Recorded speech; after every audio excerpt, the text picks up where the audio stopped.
Bom dia barra boa tarde para vocês. Vocês já almoçaram não, né? Então é bom dia ainda. Eu também não almocei.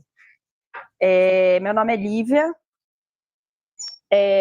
Eu não conheço quase ninguém de vocês, mas eu sou médica intensivista, fui formada aqui, fiz faculdade de residência de clínica, depois residência de terapia intensiva, fiquei um tempo aqui como assistente nas UTIs clínicas, que na UTI do Leandro, depois na UTI do Marcelo.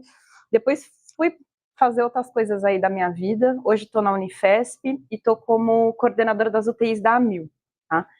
E muito da minha carreira eu fiz numa experiência de pacientes cardiológicos, porque desde que eu saí da residência eu acabei, por um destino mesmo, caindo num hospital cardiológico com um volume alto de pós-operatório de cirurgia cardíaca, e aí eu fui me subespecializando nisso. Então acabei fazendo muitos cursos e certificação em Eco Point of Care, Eco Transesofágico, e principalmente também em ECMO e dispositivos de assistência ventricular. Hoje eu sou da diretoria da ELSO Latino-Americana. E me convidaram aqui para vir falar um pouco para vocês sobre disfunção ventricular direita na UTI.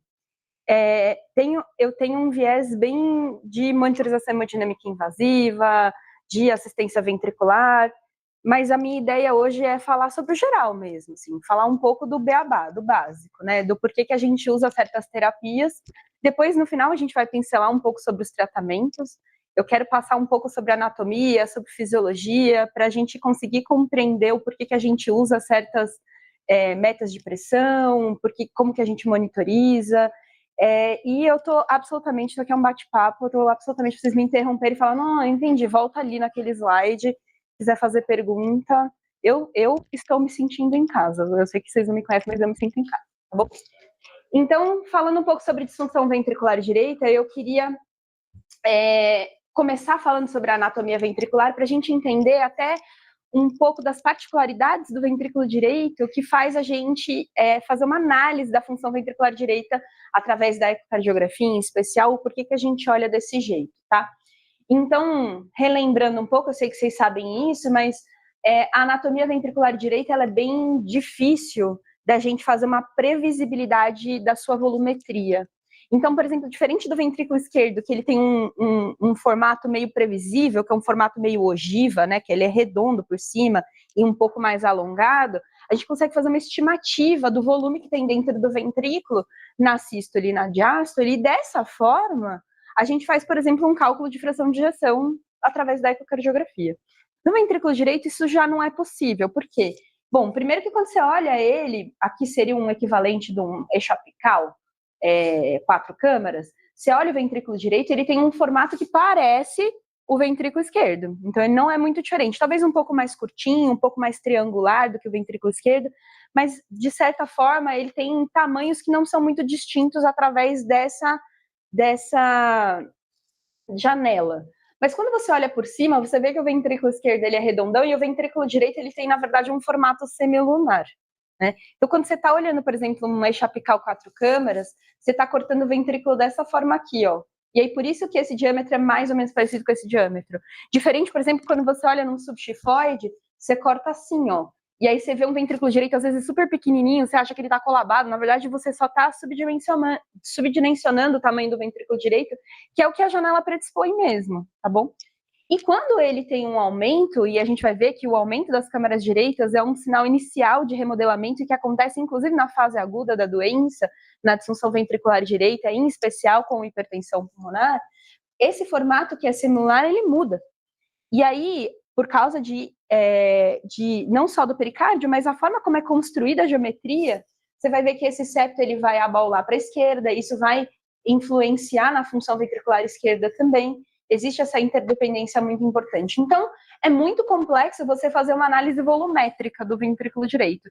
E é por isso que a gente não vai usar a fração de ejeção do ventrículo direito, pelo menos não através da ecocardiografia. Se vocês virem fração de ejeção do ventrículo direito, provavelmente vocês vão estar falando sobre ressonância magnética, que é uma metodologia que é volumétrica, né? E ela aí não é uma previsão, é uma medida mesmo, tá? E aí, quando a gente olha do ponto de vista geométrico, o ventrículo direito, na verdade, ele meio que se ancora no ventrículo esquerdo, ele abraça o ventrículo esquerdo, né? E é esse formato dele que é um formato super amorfo e ancorado dentro em cima, né, do ventrículo esquerdo, vai fazer com que essa interdependência interventricular ela seja extremamente importante, sobretudo, né, em especial para a função do ventrículo direito e não do esquerdo, tá?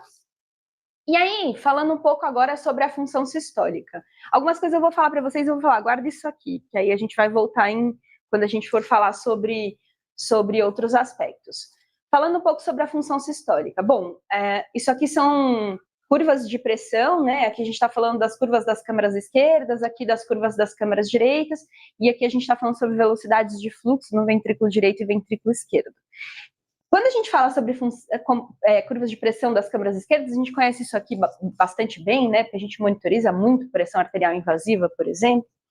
A gente sabe que o ventrículo esquerdo ele trabalha com pressões diastólicas baixas para encher lá do átrio esquerdo para o ventrículo esquerdo, então com pressões bem baixas, em torno de 10, 12 milímetros de mercúrio, e ele tem que atingir pressões sistólicas extremamente elevadas para abrir a válvula aórtica e começar uma fase de ejeção. Então, a variação de pressão dentro do ventrículo esquerdo ela é muito grande. Na diástole, ele faz ali 5, 10 de pressão diastólica para abrir a válvula mitral e encher, e na sístole ventricular, ele tem que atingir a pressão da raiz da aorta, ele chega a 100, 120 de pressão, em alguns cenários até mais do que isso.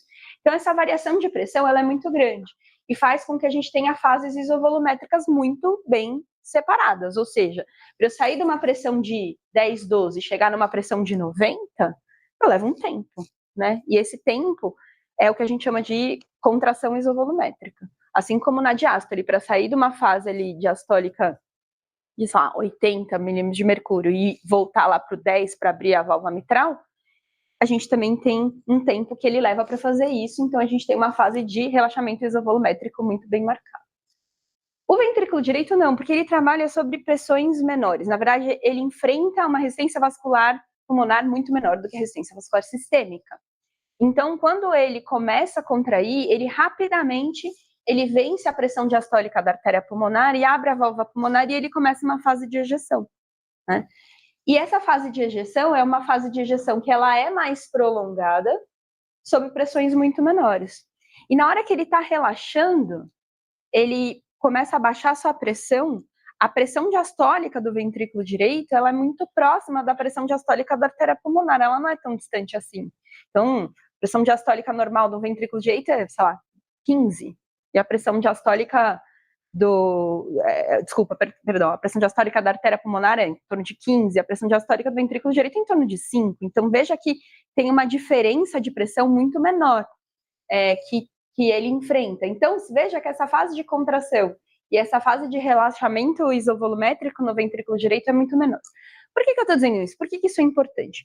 Porque essa é uma das formas que a gente analisa, inclusive, através da ecocardiografia, sobre qual pós-carga ou qual resistência vascular pulmonar o meu coração está enxergando durante a fase de ejeção. Olha só, essa linha aqui, ó, é a linha da velocidade de fluxo durante a fase de ejeção do ventrículo esquerdo. Vocês conhecem isso muito bem. Que formato é esse aqui? É o formato do VTI, né? Então, quando o ventrículo ele começa a contrair, começa a ejetar, ele faz essa ejeção com velocidades de fluxo acelerada e desacelerada, né? Só está invertido, mas é o formato do VTI. Olha só como que é essas velocidades de fluxo no ventrículo direito, que é essa fase meio intermitente, né? Veja que ela é mais prolongada, ou seja, ela dura mais tempo e ela não atinge altas velocidades, ela é mais alargada, mais espalhada. E isso acontece porque o ventrículo direito, ele vence resistências muito menores, ele gera pressões muito menores. Por isso, quando ele começa a contrair, ele já começa a ejetar, ele tem essa fase de contração e relaxamento isovolumétrico meio suprimida, com uma fase de ejeção maior. Então, quando você olha, por exemplo, um VTI do ventrículo direito, você vai ver um VTI que ele é mais alargado, menos acelerado, mais arredondado, e quando ele tem um ventrículo direito que está vencendo, por exemplo, uma hipertensão pulmonar, num contexto, por exemplo, de um TEP agudo, ou mesmo uma hipertensão pulmonar crônica, o que a gente vai ver é que o VTI, que a gente vê na via de saída do ventrículo direito, por exemplo, ele vai se tornando meio parecido com o esquerdo, mais acelerado, com fases mais notadas, tá bom? Então, quando você olha, por exemplo, a curva pressão-volume do ventrículo esquerdo, todo mundo sabe ela muito bem. A gente sabe da fase de relaxamento isovolumétrico, a fase de contração isovolumétrica super bem marcadas, com variações de pressão super altas. Quando você olha para o ventrículo direito, era aquilo ali que eu estava mostrando aqui para vocês, ó. Eu tenho uma fase de enchimento ventricular, começa a contração ventricular, eu já começo a ejetar ao mesmo tempo. E mesmo durante o relaxamento, como as pressões são super baixas, ele ainda predomina uma fase de ejeção mais prolongada. E, portanto, eu não tenho contração e relaxamento isovolumétrico tão bem marcados assim, tá? É lógico que em situações de fisiologia um pouco mais diferente, isso aí vai se transformar, mas o que fica muito claro é que a gente tem uma fase de ejeção que ela leva mais tempo e as variações de pressão, por serem menores, ela faz com que a fase de ejeção seja prolongada e que a gente não tenha contração e relaxamento isovolumétrico bem marcados. Além disso, na construção da embriologia do coração, a gente, quando a gente olha para o miocárdio, a gente vê que o miocárdio ele tem principalmente 3 camadas de fibras musculares muito bem predominantes, principalmente quando você olha para o ventrículo esquerdo. Então, você tem fibras na camada subendocárdica, e eu estou olhando de dentro para fora, tá? Camada subendocárdica, as linhas mais verticais. Aí eu tenho uma camada miocárdica, que são fibras mais espiraladas. E aí eu tenho uma camada subepicárdica, que são fibras mais horizontais, que unem os 2 ventrículos. E eu estou dizendo isso por quê? Para mostrar para vocês que o ventrículo direito ele é um pouco diferente da embriologia do ventrículo esquerdo. Ele não tem essas camadas espiraladas que o ventrículo esquerdo tem, ele é basicamente essas 2 camadas aqui, tá? E essas camadas espiraladas do ventrículo esquerdo é o que faz ele ser muito mais espesso do que o ventrículo direito. E é o que também determina a forma como ele contrai. Então, se a predominância aí da espessura miocárdica se dá nessa camada, que é uma camada que é espiralada, a contração ventricular esquerda, ela se dá principalmente num eixo rotacional. Então, é como se ele fizesse meio que, como se ele estivesse espremendo, sabe?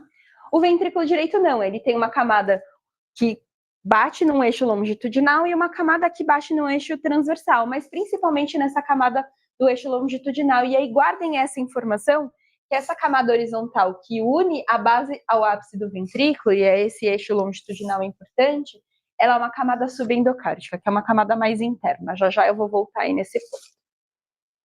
Então, que quando a gente olha, por exemplo, para o ventrículo direito, e a gente vai analisar ele, a função dele através da ecocardiografia, quando eu estou olhando, por exemplo, um eixo curto do ventrículo, não adianta eu olhar num eixo curto do ventrículo e falar assim, esse coração bate bem ou bate mal, o ventrículo direito é bom ou ruim.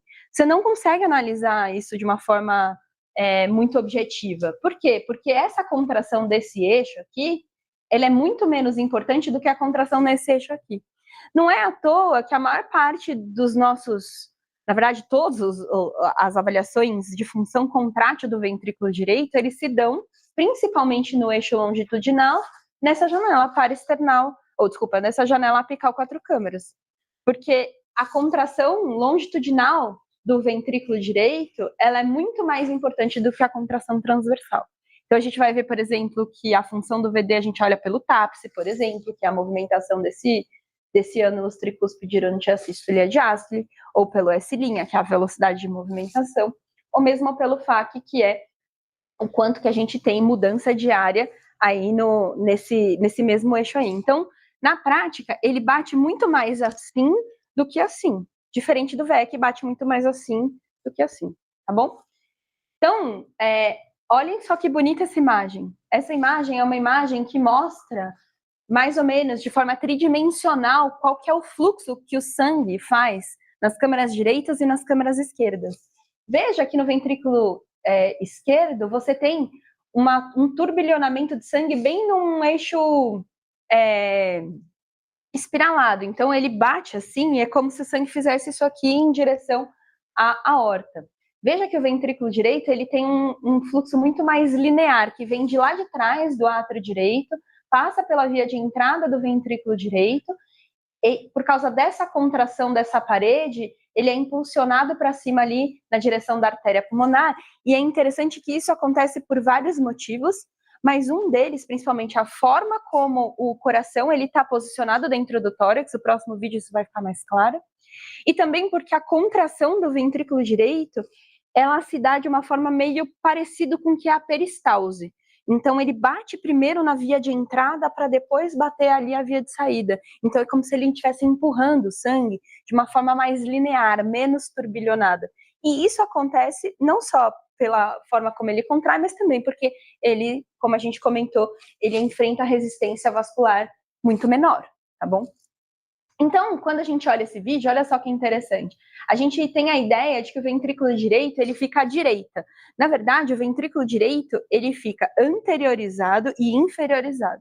Então, ele fica mais na região ventral, né, do paciente, mais para frente do que para trás, e ele fica apoiado aonde? No diafragma, né? Tanto isso é verdade, quando você faz, por exemplo, uma janela subxifoide, você vê o ventrículo direito encostado aonde? No fígado, não é? Então ele fica meio aqui, assim, ó, na frente e para baixo, apoiado no diafragma. E é isso que faz com que o ventrículo direito... Ixi, será que não vai tocar? Deixa eu ver. Ih, não foi.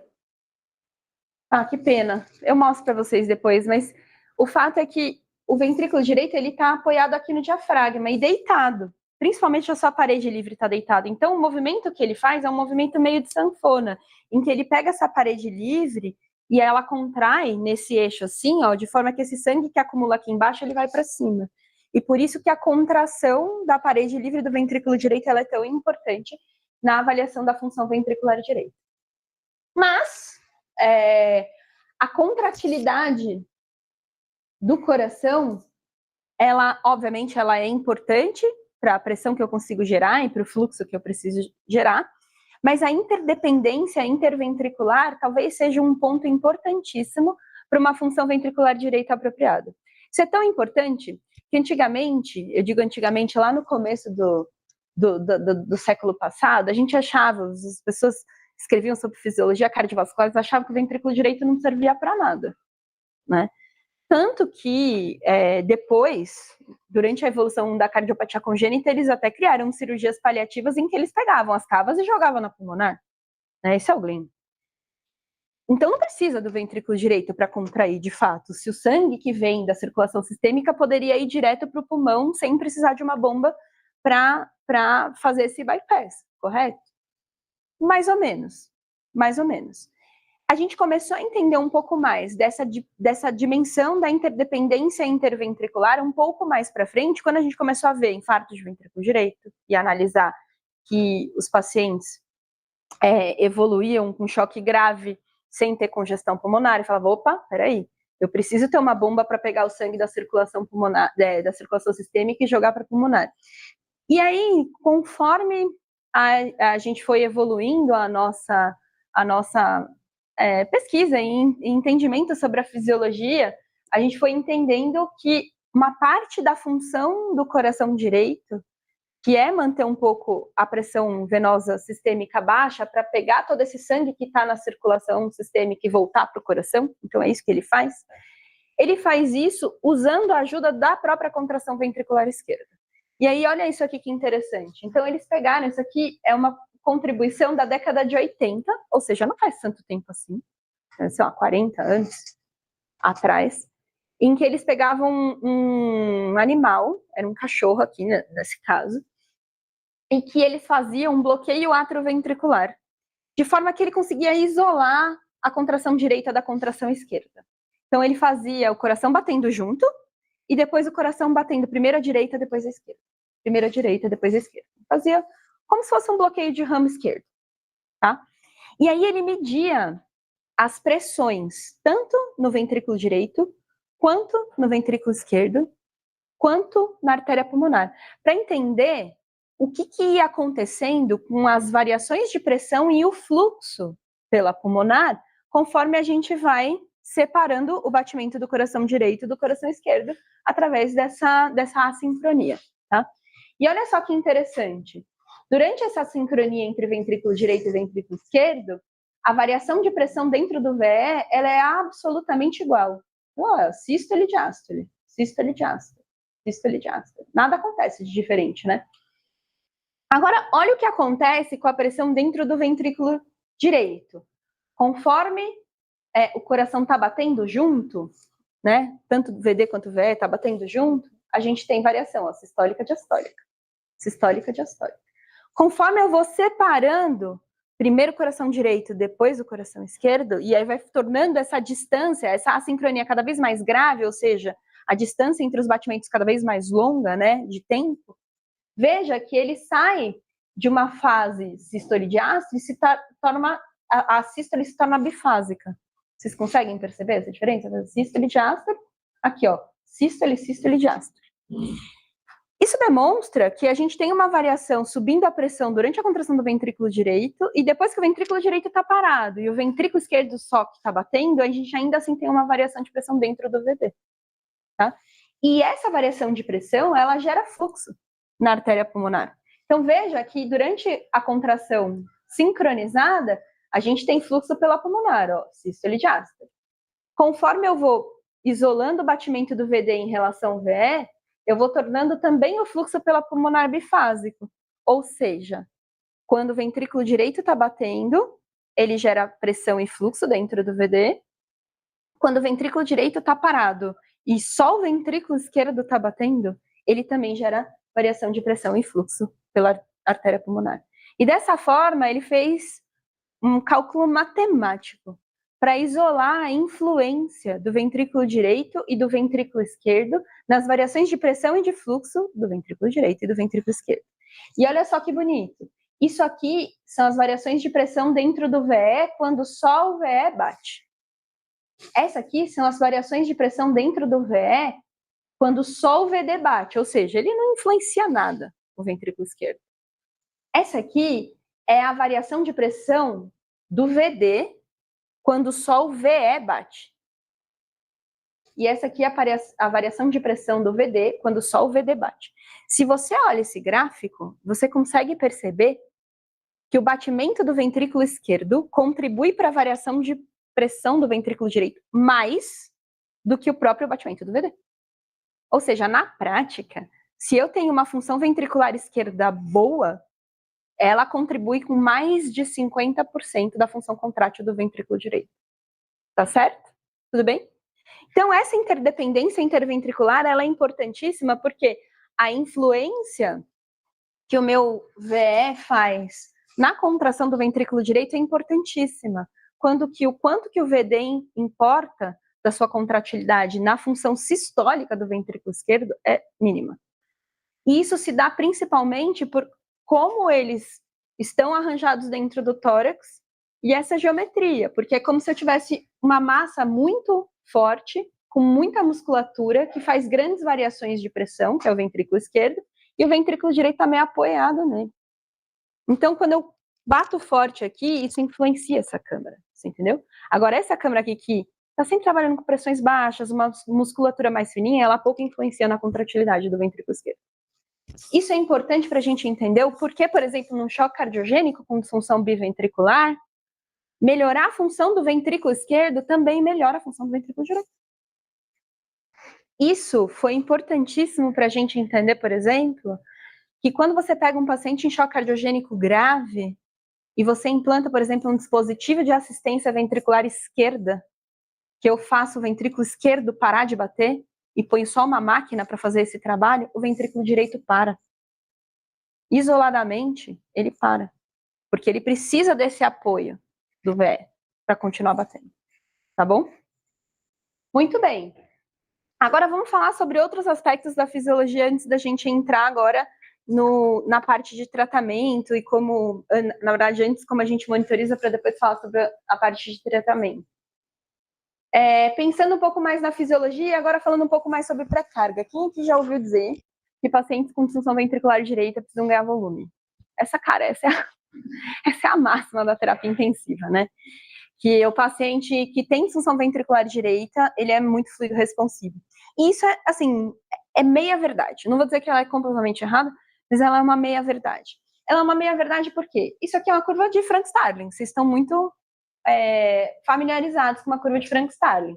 E ela fala que quanto mais a gente tem distensão da fibra muscular, e portanto maior a pressão diastólica, né, mais fluxo essa fibra gera através da contração, até que ela atinge um platô, onde distender mais a fibra não vai gerar mais débito, certo?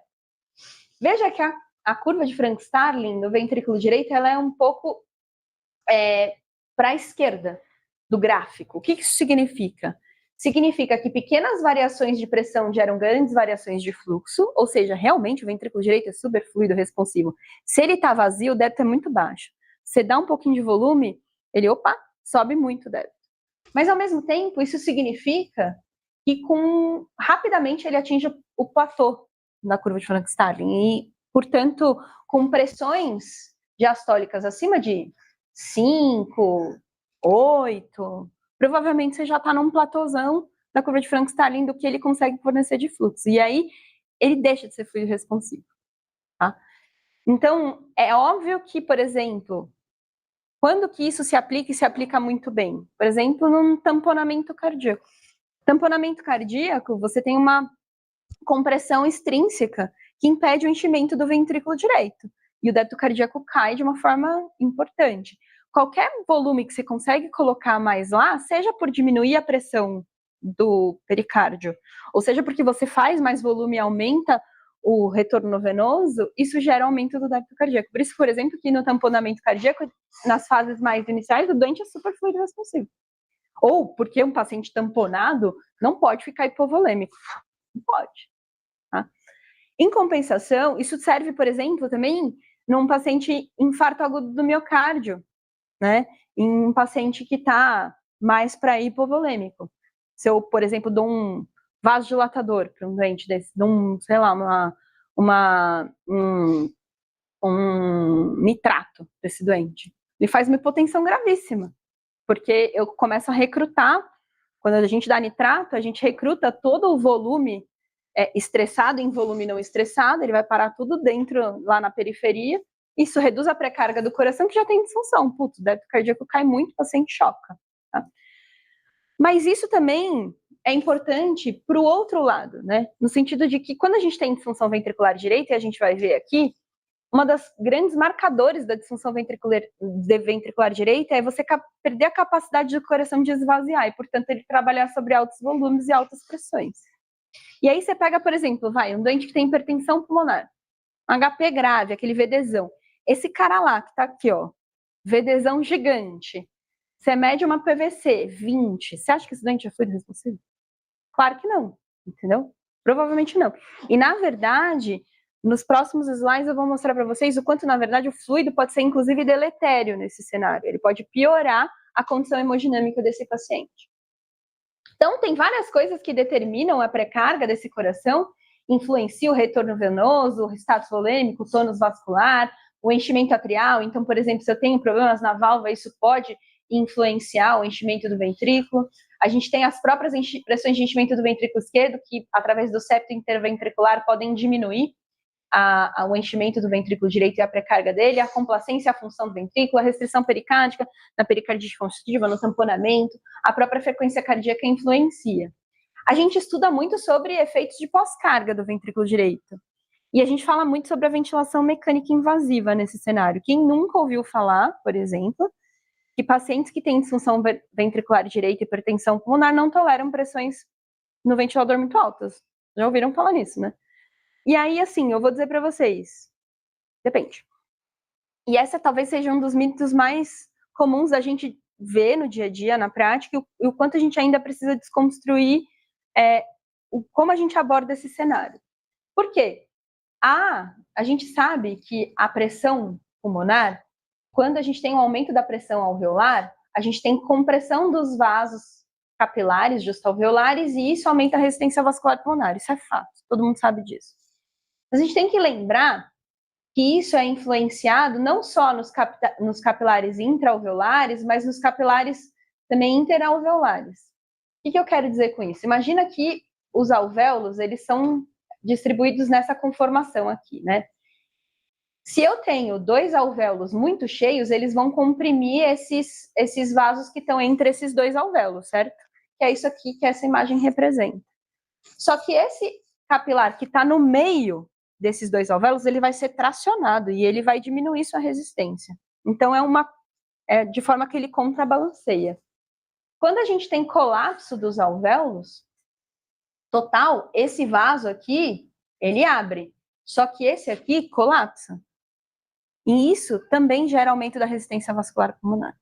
Então, se vocês forem ver na fisiologia, e isso é muito bem demonstrado em vários cenários críticos diferentes, que a resistência vascular pulmonar, ela depende do quanto que esse pulmão tem de enchimento, digamos assim. De forma que, se eu estou trabalhando na capacidade total pulmonar, ou seja, eu tenho hiperdistensão dos alvéolos, isso aumenta a resistência vascular pulmonar. Tá? Só que se eu estou trabalhando em situações em que eu tenho colapso do pulmão total, eu não tenho volume pulmonar, os alvéolos estão colabados, isso também aumenta a resistência vascular pulmonar. E um dos mecanismos é esse. A gente tem vasoconstrição hipóxia, a gente tem outros mecanismos, mas um dos mecanismos é esse. De forma que a melhor resistência vascular pulmonar, ela ocorre na nossa capacidade residual funcional, que é onde a gente está agora. Então, se eu tiver um pulmão todo atelectasiado, isso vai gerar hipertensão pulmonar e disfunção ventricular direita. E se eu tiver um pulmão muito hiperdistendido, isso vai gerar também hipertensão pulmonar e disfunção ventricular direita. E aí você pega, por exemplo, o protótipo do problema aqui, que é a síndrome de desconforto respiratório. O que acontece num pulmão de síndrome de desconforto respiratório? O pulmão, a ventilação, ela é homogênea ou ela é heterogênea? Heterogênea. E ela é heterogênea por quê? Porque a gente tem áreas que estão hiperdistendidas e áreas que estão colapsadas. Então, eu tenho duplo motivo para ter hipertensão pulmonar, certo? Tudo bem? Eu tenho regiões em que eu não tenho ventilação e regiões que, para onde está indo a ventilação, eu tenho hiperdistensão. Agora, digamos que esse paciente com síndrome de desconforto respiratório, que tem uma ventilação super heterogênea, eu vou lá, pego a minha PIP, jogo de 5 para 15. Tô sendo radical, hein? 5 para 15, val. E de repente, qual que é o objetivo, né, de eu jogar uma PIP alta num paciente que tem colapso pulmonar? Abrir alvéolos. E aí fazer o quê? Homogeneizar essa ventilação. De forma que eu vou reduzir o colapso pulmonar. E quando eu reduzo o colapso pulmonar, o que eu faço com a hiperdistensão? Eu reduzo também, porque eu estou distribuindo o volume. Ele não está indo só para aquele baby lung. O tamanho anatômico do meu pulmão aumenta, certo? E, portanto, eu consigo jogar o mesmo volume num pulmão anatomicamente maior. E isso diminui a hiperdistensão alveolar. E isso diminui a resistência vascular pulmonar. Tem estudos, por exemplo, em pós-operatório de cirurgia cardíaca, que é um dos cenários clínicos mais comuns da gente ver colapso pulmonar por causa da cirurgia, né? Abre o tórax, aí os caras tiram o doente do ventilador. Tem gente ainda que tira o doente do ventilador, deixa o cara lá no snorkel para operar. Por quê? Porque está oxigenando por uma circulação extracorpórea. Eu não quero o pulmão na frente do coração. Eu quero ele totalmente colabado, para eu não ter campo cirúrgico. Os caras fazem isso. Ainda se faz isso. Hoje em dia, existem boas práticas que tentam manter o pulmão não ventilando, mas pelo menos dar uma pipadinha para não colapsar completamente. Mas ainda assim a gente vê muito colapso. Por isso, porque ele não está ventilando. Eu tô mexendo no coração, ele não pode entrar na frente. Na hora da saída da circulação extracorpórea, eu tenho muito colapso pulmonar e o cara tem que... O anestesista, ele precisa fazer uma manobra de recrutamento alveolar para poder reduzir a resistência vascular pulmonar para o ventrículo direito conseguir sair de sec. Porque se tiver tudo colapsado, ele não sai. E aí tem estudos que mostram, com pacientes em pós-operatório e catéter de Swan-Ganz, que mostra que manobras de recrutamento alveolar diminuem a pressão pulmonar e a resistência vascular pulmonar nesses casos. Veja. Então, na prática, o que eu quero dizer para vocês? O aumento da pressão intraalveolar impacta na resistência vascular pulmonar se eu gerar hiperdistensão. Então, não é sempre que eu vou ver um paciente, por exemplo, que está com uma hipoxemia grave e falar assim, não, mas já tem corpo pulmonar, então eu não posso subir a PIP. Não é sempre. Depende se esse paciente é recrutável. Se o aumento da PIP leva à hiperdistensão alveolar, aí eu posso estar fazendo mal, porque eu não estou abrindo áreas colapsadas e estou hiperdistendendo mais aquelas que já estão hiperdistendidas. Agora, se o aumento da PIP traz como resultado melhora do colapso e redução da sobredistensão, isso pode, inclusive, reduzir a resistência vascular pulmonar. Então, o manejo de PIP nesses pacientes, ele depende se tem acometimento pulmonar ou não e se esse paciente se ele é recrutável ou não. Não é uma regra geral para todo mundo, não é uma receita de bolo, onde todo doente que tem disfunção ventricular direita não pode ter PIP, tá certo? É claro, se eu pego, por exemplo, um paciente que é uma hipertensão pulmonar primária, esse doente normalmente não tem acometimento alveolar, ele só tem doença da vasculatura pulmonar. Esse doente é um doente que não vai se beneficiar de PIP. Agora, você pega um doente que tem, por exemplo, uma síndrome de desconforto respiratório, ou um pós-operatório com colapso pulmonar, atelectasia, por mais que ele tenha hipertensão pulmonar e disfunção ventricular direita, talvez a PIP seja benéfica. E aí, gente, é um pouco tentativa e erro, tá? E aí, o que eu queria dizer para vocês também é que como que a gente monitoriza isso? Como vocês monitorizam hipertensão pulmonar? Como a gente sabe que um doente tem hipertensão pulmonar? Porque ele tem aumento da pressão pulmonar. É isso, né? Pelo amor de Deus. A definição de hipertensão pulmonar é PAP média acima de 20. Tá? Mas vejam, isso é um problema, principalmente para os pacientes que estão críticos, que estão graves, que estão em choque. Por quê? Porque a hipertensão pulmonar, ela depende, a pressão que a gente lê num vaso, tá? Qualquer vaso, seja aorta, seja pulmonar, seja qualquer outro vaso arterial, ela depende do fluxo por esse vaso e da resistência. Se eu tenho uma resistência aumentada, provavelmente eu vou ter uma pressão alta. Se eu tenho uma resistência baixa, provavelmente eu vou ter uma pressão baixa. Mas a gente tem que levar em consideração o quanto que o aumento ou a redução da resistência gera em aumento ou redução do fluxo. Certo? O que eu quero dizer com isso? Bom, vamos lá. Eu tenho um paciente que é normal, tem uma resistência normal, um débito cardíaco normal. Vamos lá. E aí, de repente, ele sofre um TEP. Como é que fica a resistência vascular pulmonar dele? Muito alta, né? E aí, digamos que esse TEP é um TEP importante, é um TEP maciço, que gera repercussão hemodinâmica. Como que fica o débito cardíaco dele? Baixo. Ele não consegue vencer essa resistência, ele gera fluxos baixos. A pressão pulmonar pode ser normal. Então, quando você olha, por exemplo, doentes com TEP maciço, que estão chocadão, não é infrequente de você pegar, por exemplo, um laudo de eco que tem uma pressão sistólica pulmonar estimada em 35. E aí você vê o ventrículo direito tá desse tamanho. Aí você fala, não, tem alguma coisa errada. Porque o paciente parece ter uma repercussão hemodinâmica grave desse TEP, mas a pressão pulmonar não subiu muito. Ela não subiu muito porque, por mais que a resistência seja elevada, se o fluxo é baixo, não gera pressão, tá? E isso é fato, isso acontece mesmo no dia a dia. É por isso que a gente avaliar melhora ou piora de parâmetros hemodinâmicos olhando apenas a pressão pulmonar é muito falho. Porque eu posso, por exemplo, pegar esse paciente com TEP, que tem fluxo baixo e débito cardíaco baixo. Tá? E aí a pressão sistólica pulmonar é, sei lá, 35. Aí eu vou lá e dou um inotrópico para esse doente. Não vou nem mexer no coágulo para não confundir. Digamos que a resistência seja a mesma. Eu vou lá e dou um inotrópico para esse doente. Melhora a contratilidade do coração. Digamos que ele responda esse inotrópico e aumente o débito cardíaco. O que vai acontecer com a pressão pulmonar? Subir. E ele piorou? Não. Ele pode ter melhorado, né? Provavelmente ele melhorou. Então, é por isso que a gente olhar isoladamente a pressão pulmonar, ficar olhando a PSAP isoladamente, no manejo da disfunção ventricular direita, é muito complexo.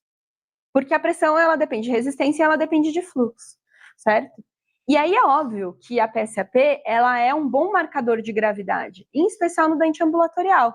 Agora você pega um doente que já tinha classicamente uma PSAP de 70, ambulatorial, aí ele chega numa descompensação de coro pulmonar grave, com uma PSAP de 50, você acha que ele melhorou?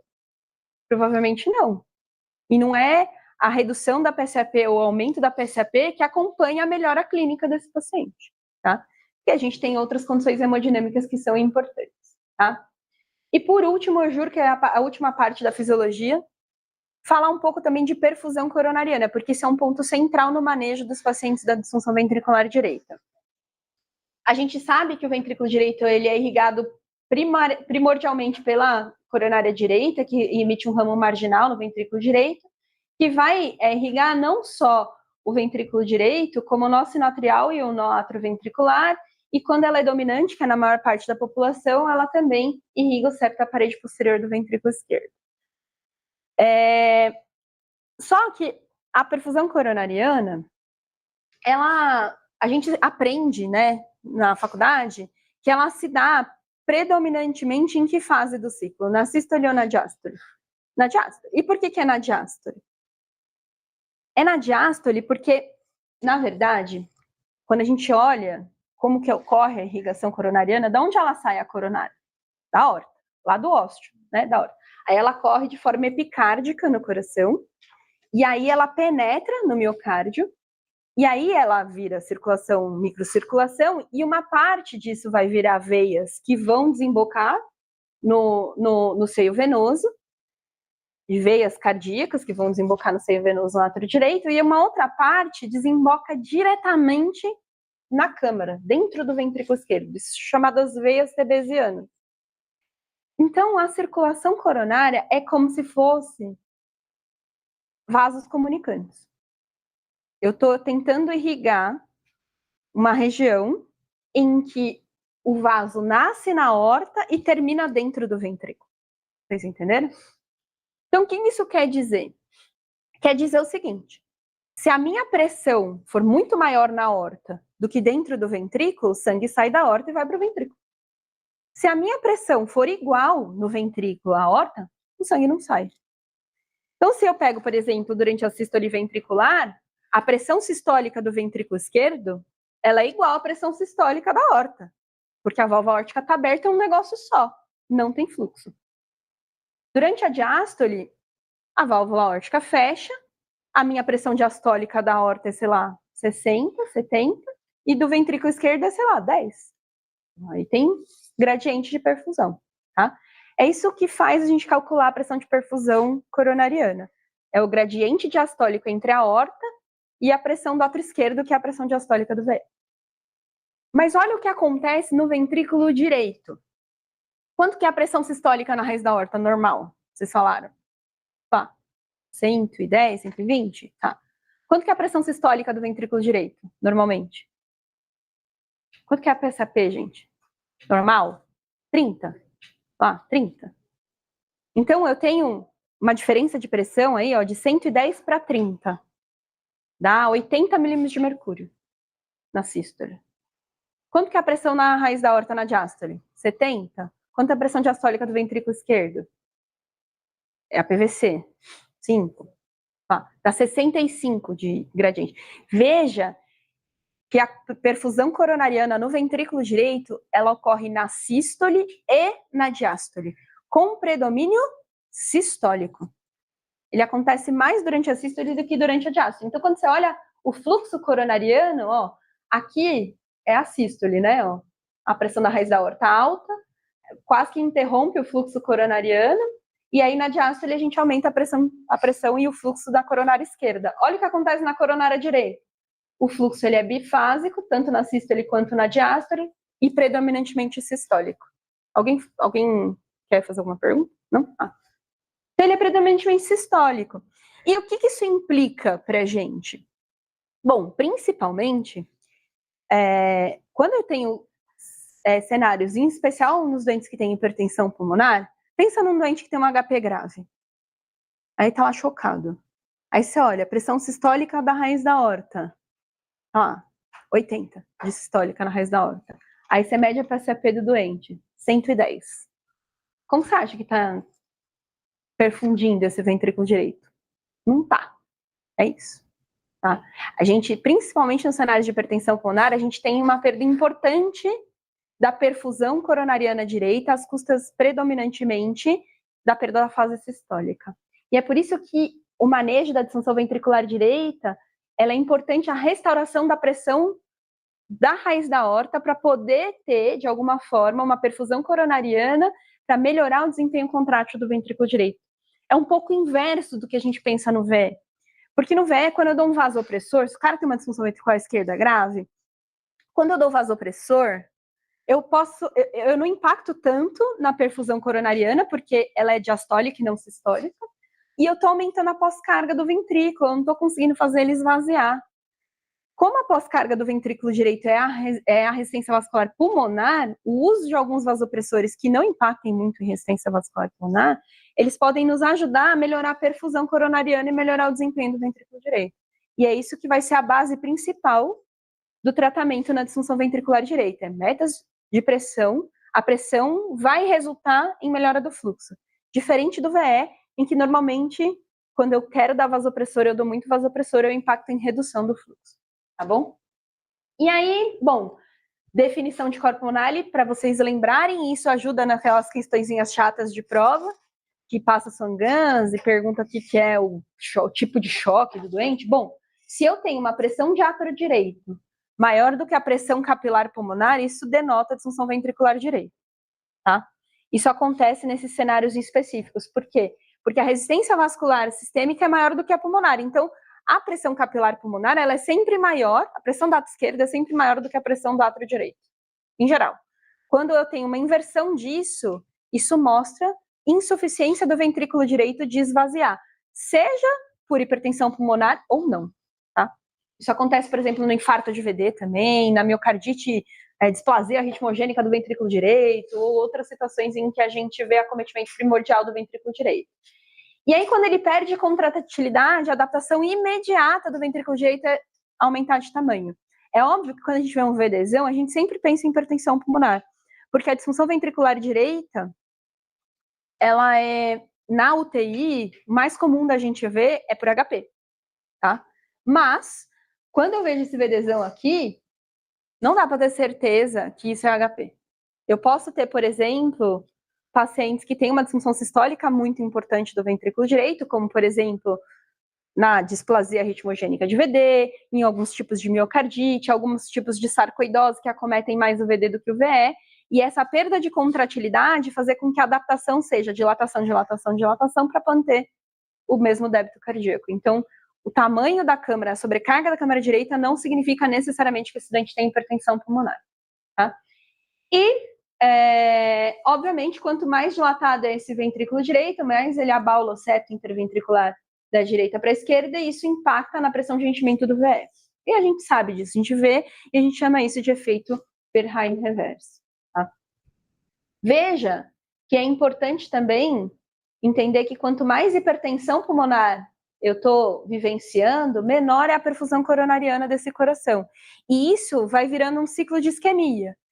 Então, se eu tenho um paciente que faz uma HP aguda, por exemplo, vai no TEP, que é a doença que a gente mais vê no dia a dia, isso gera isquemia, porque eu tenho um aumento da pressão sistólica importante que o ventrículo direito tem que fazer e o doente está hipotenso. Tá? E quanto maior for essa pressão sistólica pulmonar, ou a maior a resistência, a maior a isquemia. Não é à toa, e isso contribui, obviamente, para o ciclo, né, de deterioração do doente. Que aí ele fica mais isquêmico, aí o coração fica mais fraco, aí gera menos pressão, aí gera mais isquemia, e aí vai virando um círculo vicioso. Não é à toa, por exemplo, que a gente usa como marcador de gravidade no TEP a troponina, porque é realmente a isquemia que a gente predispõe o coração nesse sofrimento aí pela hipertensão pulmonar. E veja que quanto maior for a pressão sistólica pulmonar, menor é o fluxo coronariano na coronária direita. Tá? E aí, como que a gente faz monitorização, então? Saindo agora da fisiologia, indo para objetivamente, mas essa parte é importantíssima para construir esse conhecimento para a gente poder discutir essas coisas, tá? É óbvio que a gente, monitorização hemodinâmica invasiva, vão se dar em cenários específicos, principalmente nos pacientes mais graves. Quanto mais grave é o doente, mais invasivo você deve ser.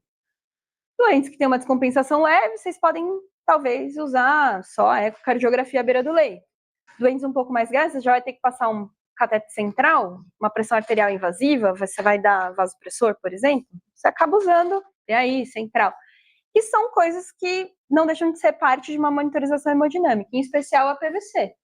Porque a PVC, ela vai marcar para a gente qual que é a pressão de enchimento do ventrículo direito. E PVCs elevadas estão associados a pior desfecho e pior disfunção ventricular direita. Porque a função do coração, desconfiguro esse. Mas a função do coração, no final, ela é pegar o sangue do retorno venoso, certo? E gerar pressão e fluxo na artéria pulmonar. Essa é a função do ventrículo direito. Ela é uma bomba que coleta o sangue do sistema venoso e joga no sistema arterial pulmonar, gerando fluxo e pressão. Se o meu coração ele para de funcionar direito, o coração direito, ele para de puxar esse sangue daqui e para de jogar o fluxo lá. E aí, o que a gente vai ver principalmente é redução do débito, redução da pressão sistólica pulmonar e elevação da PVC. É como se essa bomba tivesse parado de funcionar. Então, ela para de esvaziar o sistema venoso e ela para de pressurizar o sistema arterial pulmonar. Tá? Então, é por isso que na monitorização hemodinâmica invasiva, a gente vai usar o Swan-Ganz como uma boa ferramenta. Porque além de medir a PVC e medir o débito cardíaco, ele tem um negócio que nenhuma outra monitorização invasiva mede, que é a pressão pulmonar. Tá? E ela mede a sistólica e a diastólica, e ela mede também a pressão capilar pulmonar. Eu queria parar 2 minutinhos para falar um pouco sobre o Swan-Ganz nesse caso, porque eu acho que é muito importante. Porque a visão do intensivista, ela é um pouco diferente, talvez, da visão do pneumologista, da importância do Swan-Ganz no manejo da disfunção ventricular direita com hipertensão pulmonar. Porque o pneumo, ele quer ver o Swan-Ganz para ver etiologia. É isso. Então, o cara, ele quer que passe o Swan-Ganz para ver se ela é pré-capilar, pós-capilar ou mista. Para eu pensar em etiologias específicas da hipertensão pulmonar. E como que eu sei isso? Basicamente, tentando resumir rapidamente, quando eu passo o Swan-Ganz, eu estou vendo a pressão pulmonar e a pressão do átrio esquerdo, que é a pressão capilar pulmonar. E no meio disso eu tenho uma resistência, que é a resistência vascular pulmonar. Se eu tenho uma pressão alta aqui e uma pressão alta aqui, essa pressão alta é reflexo dessa pressão.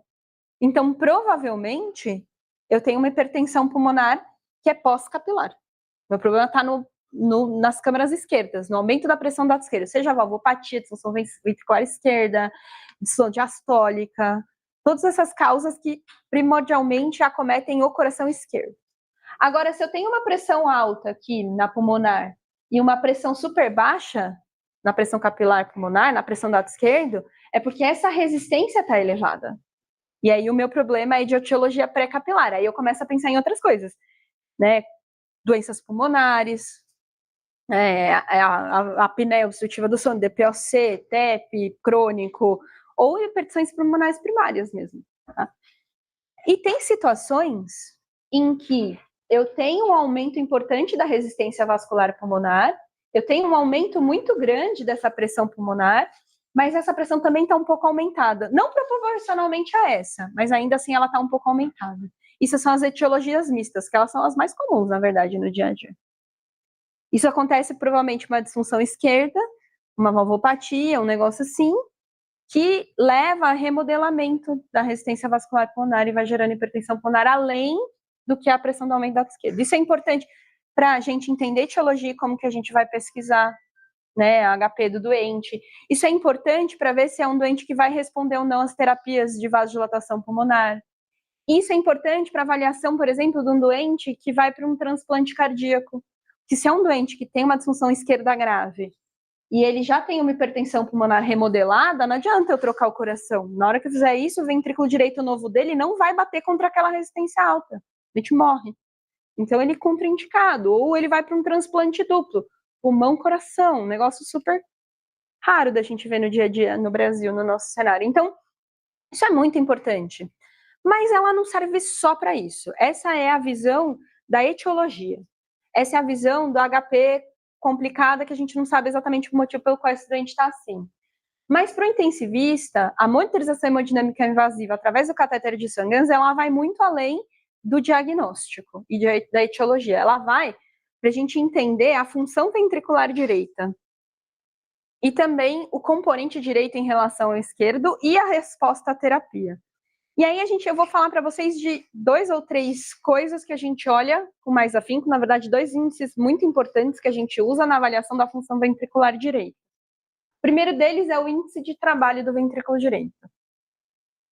Eu vou dizer para vocês, não adianta decorar, é entender qual que é o objetivo do que é um índice de trabalho do ventrículo direito.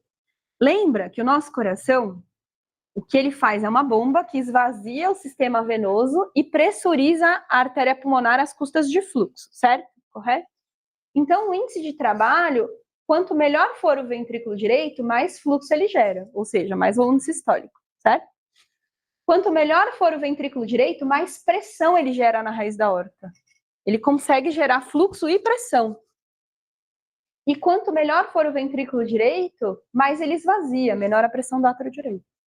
Então, o índice de trabalho, ele depende do volume sistólico, da PAP média e da PVC. Eu vou passar muito rápido sobre isso. Eu poderia ficar 1 hora falando sobre esse tema, de verdade, que eu gosto, inclusive. Mas o que é importante é vocês saberem tirar um pouco da ideia de que PSAP alta é paciente mais grave, porque isso é uma ideia ambulatorial, e entender que a falência ventricular direita, quanto mais grave ela for, menos PSAP eu tenho, porque o ventrículo falido, ele não gera pressão e não gera fluxo. Então, se eu vejo, por exemplo, e é comum, que passa despercebido pra gente, é muito comum em pós-operatório de cirurgia cardíaca a gente ter falência ventricular direita, porque tem embolia aérea, tem várias outras questões, a própria colapso pulmonar, tudo isso leva à disfunção ventricular direita. Aí chega o doente chocado lá na UTI. Aí você olha, aí você fala assim, bom, deixa eu ver esses Swan-Ganz aqui. Pressão pulmonar, tá, 30/20. PVC, 20. A PVC do cara é quase a pressão pulmonar. É porque a bomba tá parada. Ele não tá gerando pressão lá. E não tá recolhendo volume aqui. Vocês entendem? Agora, se eu pego, por exemplo, um paciente lá, chocado, aí ele tem PSAP de, sei lá, 110, com PVC de 5, é um ventrículo que está jogando, esvaziando o sistema venoso e pressurizando o sistema arterial. Ele é quase um ventrículo esquerdo, entendeu? Porque ele consegue gerar 110 de pressão com um PVC de 5. Não é o problema o ventrículo direito. Apesar de você olhar um PSAP de 110 ficar assustado, nossa, tem HP, o problema não é o VD, entendeu? E aí é por isso que a gente usa mais esse índice aqui, que é a PAP, que esse é os que vocês vão ver na literatura com certeza. Basicamente, ele usa a pressão pulmonar, mas ele usa a pressão de pulso. Por que pressão de pulso? Bom, porque pressão de pulso é diretamente proporcional ao volume sistólico. Se eu tenho uma pressão de pulso baixa, com PVC alta, ventrículo falido. Se eu tenho uma pressão de pulso alta, com PVC baixa, ventrículo direito bom. É isso. Então, PSAP, pressão pulmonar de 110/60 com PVC de 5, ventrículo bom. Pressão pulmonar de 20/30, de 30/20 com PVC de 20, ventrículo absolutamente falido. Ele não tá gerando pressão de pulso na pulmonar e a PVC é super alta, uma PSAP baixa. Esse é o ventrículo falido. E veja, passaria despercebido. Você vê um 30/20, você fala assim, não, o problema não é o VD. Você vai olhar outras coisas. Então, essa visão, ela é muito importante para entender que na descompensação grave, a pressão sistólica pulmonar, ela é um marcador de gravidade no sentido de quanto menor a pressão pulmonar, provavelmente menor o fluxo. E mais grave é esse paciente. Tá bom? E aí, para terminar, e eu vou falar bem rapidamente mesmo, mas tudo que a gente já discutiu foi importantíssimo e isso aqui é só para a gente consolidar aquilo que a gente já discutiu. Então, manejo de fluido, por exemplo, na disfunção ventricular direita. Eu vou dar fluido para esse paciente? Depende. Ele está hipovolêmico? Se ele tiver hipovolêmico, ele pode ser que ele responda bem a fluido. Com um pouquinho de fluido, ele gere muito ganho em débito. Mas, em geral, nossos pacientes estão nessa porção da curva de Frank-Starling, né? Principalmente HP crônica, doentes crônicos descompensados. Em que, nessa situação, a gente vai se basear muito pela PVC, tá? PVCs elevadas sugerem que esse doente não é fluido responsivo, em qualquer cenário, em especial nesse cenário. E que, mais do que isso aqui está associado a pior desfecho, a maior mortalidade, e por isso a gente usa a terapia diurética para reduzir. E aí, o que eu faço, Lívia? Esse é o único doente que ele está chocadão, e eu não tenho nenhum problema em dar muito diurético para ele. E se ele não responder, eu vou dar mais diurético. Se ele não responder, eu vou dar em bomba. E se ele não responder, eu vou ultrafiltrar. E vou tirar volume. Porque a redução do volume diastólico do ventrículo esquerdo vai melhorar o desempenho da força contrátil desse coração, porque vai descomprimir esse coração e melhorar a perfusão coronariana. Tá bom? Esse é o único momento em que não precisa ter medo em remover fluido, porque a remoção de fluido vai ajudar esse paciente, tá? Vasopressores. Bom, a gente viu que a gente perde essa fase sistólica e ele vai ser extremamente importante para restaurar a pressão de perfusão coronariana no ventrículo direito, então a gente usa metas de pressão até mais para 80, 75, não deixa um doente com 50 de média nesse cenário, porque é um cenário em que a perfusão coronariana ela é importantíssima para a contratilidade do ventrículo direito. Olha só que interessante, eu juro que é o último estudo que eu vou trazer. Expansão volêmica versus norepinefrina no tratamento do débito cardíaco baixo na disfunção ventricular direita em cachorrinhos. Eu sei, eu também sou filha de Marcelo Parque, eu também uso estudos com cachorrinhos, mas assim, eles ajudam a gente a entender a fisiologia. E aí o que eu quero dizer com vocês é o seguinte, olha só que legal, eles pegaram pacientes não, bichinhos, e eles ligaram a artéria pulmonar desses bichinhos. E eles viram que imediatamente a ligadura da artéria pulmonar, o débito que era tipo 3 litros caiu para 1,5. Tá? E esses bichinhos, eles foram feitos uma prova volêmica antes de fazer essa ligadura pulmonar, mostrando que eles eram fluido responsivos. Então, ó, na condição A era 2,8 de débito, aí eles deram volume e foi para 3,4, ou seja, fluido responsivo. Aí eles tiraram o volume para voltar na condição basal. E aí eles ligaram a pulmonar, ou seja, eles pegaram um cachorrinho que estava numa condição fluido responsiva e ligou a pulmonar. Veja que interessante que quando eles ligaram a pulmonar e aí eles dão volume de novo, o que acontece com o débito cardíaco? Cai. E ele cai por quê? Ele cai porque, obviamente, o débito cardíaco cai, o volume sistólico cai, porque a pressão diastólica do ventrículo direito sobe, a PVC sobe, era 9 e foi para 11. Ele ficou mais distendido. E isso gerou mais isquemia. E aí, mais isquemia levou a mais disfunção sistólica. Tá? Veja que, olha só, o que acontece com a PAP, olha que interessante. Quando eu liguei a artéria pulmonar, era 55. Eu dei volume, caiu para 42, ela cai. A pressão pulmonar. Por quê? Porque o débito cai. O débito cai, a pressão cai. Tá bom. Olha só. Aí eles pegam essa cobaia e dá nora para subir a pressão arterial. E veja o que acontece. Com nora, o débito dobra. Então vai de 0,9 para 1,9. Débito dobra. E o débito dobra às custas de redução da PVC. Ele reduz a PVC. Por quê? Porque a melhora da perfusão coronariana melhora o desempenho do contrátil do coração e faz com que ele gere mais fluxo e esvazie mais, e, portanto, a PVC cai. Só tem uma coisa que explica o débito subir e a PVC cair. É a melhora do desempenho do coração direito. Entendeu? Então, vejam que o aumento da pressão diastólica final do VE impacta na perfusão coronariana e piora o desempenho do ventrículo. E na hora que eu consigo aumentar a pressão arterial e restaurar essa perfusão coronariana, é como se fosse um inotrópico isso aqui, né? Porque o que ele faz é aumentar o débito cardíaco e reduzir a PVC, desafogando esse ventrículo direito. Quando a gente for escolher inotrópico, se a noradrenalina não for o suficiente, se restaurar a perfusão coronariana não for o suficiente para melhorar o desempenho do coração, e a gente precisar dar inotrópicos, a gente vai pensar em situações em que eu consiga aumentar a contratilidade sem impactar muito em aumento da resistência vascular pulmonar. Bom, óbvio. Tá? E aí, olhando para as nossas possibilidades do que a gente tem no mercado, a gente tem a norepinefrina, que é o que a gente usa mais de início, ela aumenta a resistência vascular sistêmica, aumenta o débito cardíaco, mas ela impacta em aumento da resistência vascular pulmonar, principalmente dose dependente. Então, é aquele doente que você começa da nora, ok. Aí você vai subindo na nora, você vai aumentando a resistência pulmonar também. E isso impacta em desacoplamento ventricular arterial. Então, o que eu faço? Eu preciso associar outra coisa. Porque doses muito elevadas de noradrenalina começam a ficar deletérias por aumentar a resistência vascular pulmonar também. Em doses mais baixas, menos, tá? A gente pode usar a vaso, por exemplo. A vasopressina, ela não impacta em resistência vascular pulmonar e aumenta muito a resistência sistêmica, melhorando a perfusão coronariana. É uma boa ideia, né? A gente usa muito, de forma precoce, na disfunção direita. Mas ela não é inotrópica, né? Ela só é vasopressora. Vocês já ouviram falar de milrinone e levetiracetam, por exemplo, para disfunção ventricular direita. E que ele é muito bom, ele é super vasodilatador pulmonar. e é inotrópico, mas ele reduz a resistência vascular sistêmica e é meio contraindicado nos cenários de choque muito grave por disfunção de VD. Porque na hora que eu dou milrinone, o doente fica hipotenso, isso impacta na perfusão coronariana e impacta em redução da função sistólica, tá? Então a gente usa o milrinone em situações do choquinho, não do chocão, sabe?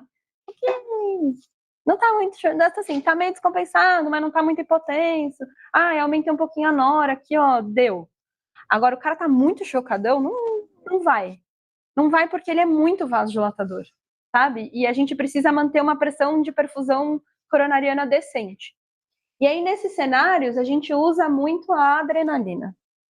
Eu não sou fã de adrenalina em choque cardiogênico. Eu acho que é a droga que a gente evita. Mesmo no choque séptico, eu ainda sou meio resistente. Mas a adrenalina, no cenário da hipertensão pulmonar e disfunção ventricular direita refratária, ela cai como uma luva. Por quê? Porque ela tem um efeito inotrópico importante, ele é super vasopressor também, e ela tem pouco impacto em resistência vascular pulmonar. Ela pode ser até um pouco vasodilatadora pulmonar. Obviamente não igual o milrinone, mas ela tem algum efeito. Então, para choque refratário, ela é a melhor droga, sabe? Porque ela tem uma combinação perfeita aí de efeitos que conseguem driblar aí os problemas que a gente vai enfrentando conforme os efeitos colaterais vão aparecendo. A gente pode dar vasodilatador pulmonar. Eu não vou ficar muito nesse slide, porque vocês sabem que o que a gente tem principalmente é óxido nítrico, tá? Ah, Lívia, mas eu ouvi dizer que prostaciclina e loprost é super bom para hipertensão pulmonar. É mesmo. Ambulatorial. No doente muito chocado, é muito difícil você conseguir fazer isso, porque eles têm efeitos sistêmicos de vasodilatação sistêmica muito grave. Então, não fica contraindicado nesse cenário. Ah, eu faço iloprost ou epoprostenol inalatório, ok. Aí tudo bem, tá? E às vezes é o que a HP primária dá para fazer, porque eles respondem mal a ANO. Então, usar prostaciclina inalatória talvez seja um bom uso também. Mas, basicamente, o que a gente usa no dia a dia é o óxido nítrico mesmo, tá? E aí ele, obviamente, vai reduzir a pós-carga do coração direito e melhorar a perfusão. Ventilação mecânica a gente já falou. Nos casos de desconforto respiratório, a prona ajuda muito, porque ela diminui a área de colapso e melhora o distúrbio VQ. A gente viu que a melhora do distúrbio VQ impacta em redução da resistência vascular pulmonar. E aí, obviamente, para cenários específicos em que eles são refratários a tudo isso, a gente usa a ECMO. E aí eu vou dizer para vocês que a ECMO vena arterial nesses cenários é o que tem melhor desfecho, né? De todos os pacientes que usam ECMO, os pacientes que é ECMO por disfunção ventricular direita é o melhor desfecho, porque ela drena diretamente o ventrículo direito para jogar na aorta. Então, ela esvazia o ventrículo direito, tá? Ele pega um paciente que está com o ventrículo direito super distendido e drena esse ventrículo direito. Então, reduz a PVC, e isso melhora a perfusão do coronariana direita, e o paciente melhora imediatamente da função cardíaca. Óbvio, né? Ele tem que resolver o problema principal que ele tinha, mas aos poucos ele vai... o contrário, por exemplo, quando a gente usa a ECMO na disfunção ventricular esquerda, que distende o ventrículo esquerdo, aumenta a pós-carga e gera mais congestão pulmonar. E é interessante porque a ECMO, ela é realmente a principal suporte que a gente usa para o ventrículo direito, principalmente com a hipertensão pulmonar. A gente pode usar cenários aqui, eu trouxe para vocês uma cânula específica que drena o sangue do átrio direito e joga na pulmonar, que seria um VAD de ventrículo direito, tá? Mas o que eu vou dizer para vocês? Se o paciente é uma hipertensão pulmonar e você reperfunde o pulmão de forma mais agressiva, isso gera mais sangramento. Então, normalmente, até o mais recomendado é fazer um bypass átrio direito aorta, que é o que a gente faz na ECMO, tá? Mas em alguns cenários específicos pode ser bem interessante, bom? É isso, era basicamente isso. A gente tem que olhar a etiologia específica da disfunção ventricular direita e tratar a etiologia, seja hipertensão pulmonar, infarto de ventrículo direito, TEP e tal. Para a otimização da pré-carga, a gente, em geral, nesses casos de sobrecarga volêmica, a gente vai tentando diurético de alta combinação em bomba e depois considerar ultrafiltração. Para os pacientes instáveis hemodinamicamente, combinações de drogas, lembrar bem do milrinone, que não dá para usar em pacientes hipotensos, e adrenalina, hipotensive unresponsive.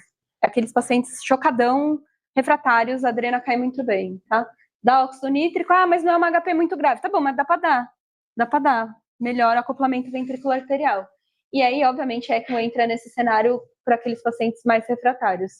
E aí, eu queria passar aqui no suporte ventilatório, ó, evitar autopip, pressão respiratória acima de 30, hipercapnia, acidose e hipoxemia. Não fala qual é a PIP que você tem que usar.